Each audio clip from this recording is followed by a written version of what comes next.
I rise today to introduce the Educating Tomorrow's Workforce Act of 2014.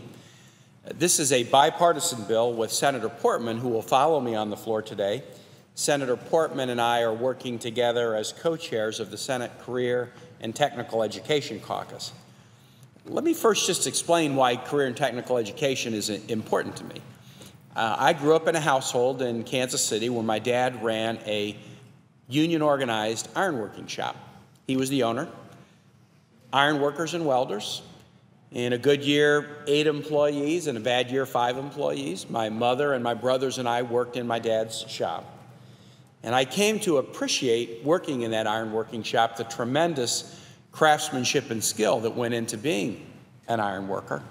And that lesson has stuck with me for the rest of my life, and I really credit my dad with my work ethic. In a manufacturing welding shop, you get up and you go to work early because you want to get the work done before it gets too hot in the middle of the day. I then had the experience in 1980 to take a year off from Harvard Law School and go to Honduras, where I was the principal of the Instituto Técnico Loyola, which was a school that taught kids to be welders and carpenters. I was able to use the trade that I had learned in my dad's shop. And what I saw in Honduras was the same thing, that the acquisition of skills, whether it be welding or carpentry or other skills, is a great path to life success. Last week, during our break week, I traveled in Virginia, and I heard the same message from employers and educators.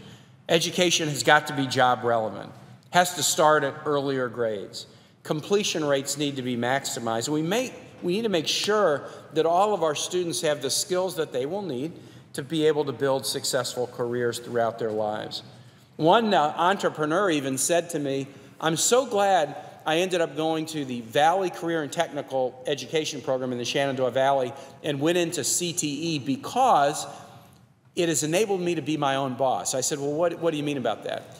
He said, "If I had gone to college, I would have gotten a good job offer from a good company, would have taken it, and I probably still would have been there.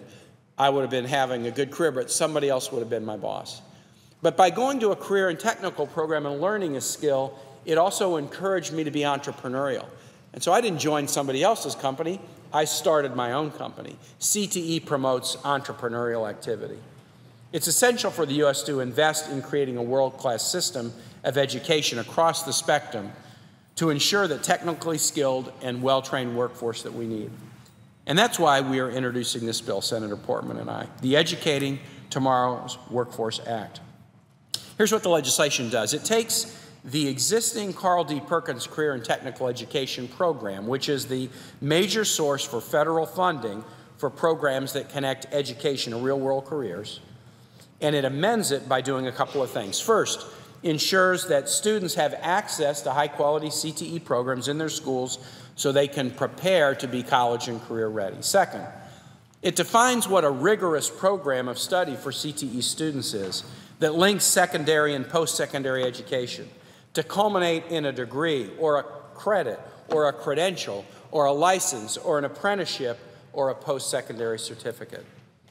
It emphasizes the opportunities for secondary students to earn college or post-secondary credits while they're in high school. I was able to graduate from college in 3 years because of credits I earned in high school, and that was at a time where that was critically important financially for my family, that I was able to get through college in 3 years. This dual enrollment piece of our bill is a piece that Senator Portman worked very hard to make sure was included. The legislation allows the Perkins funding to be used by states that want to establish CTE academies like we did in Virginia, and ensures that the academies are of high quality. And finally, the bill promotes the kinds of partnerships that we need between businesses, industries, post-secondary, and other community stakeholders. Partnerships are important and connect people to the workforce. The Southern Regional Education Board cites that students with highly integrated CTE programs, where the CTE programs and the academic programs are integrated together, that those schools have significantly higher achievement rates in reading, mathematics, and sciences than students at schools that don't have integrated programs. In today's world, talent is the most precious asset. More than oil, more than water, more than rare earth minerals, it's talent and human capital that's precious. Recently, we did something good in this body, Democrats and Republicans together. We passed the Workforce Innovation and Opportunity Act, and it was passed in the House yesterday, to look at the nation's workforce programs and make them stronger. Now we've got to make the policy changes that go into our education programs and match what we did in the WIA reauthorization to prepare our students for a 21st century workforce. I very much hope that the Senate moves forward on the Carl D. Perkins Act this year, and I look forward to promoting this bill as part of that reauthorization. I'm honored to have Senator Portman, my co-chair on the CTE caucus here, as the co-sponsor of this legislation. And Madam President, I now yield the floor to my colleague from Ohio.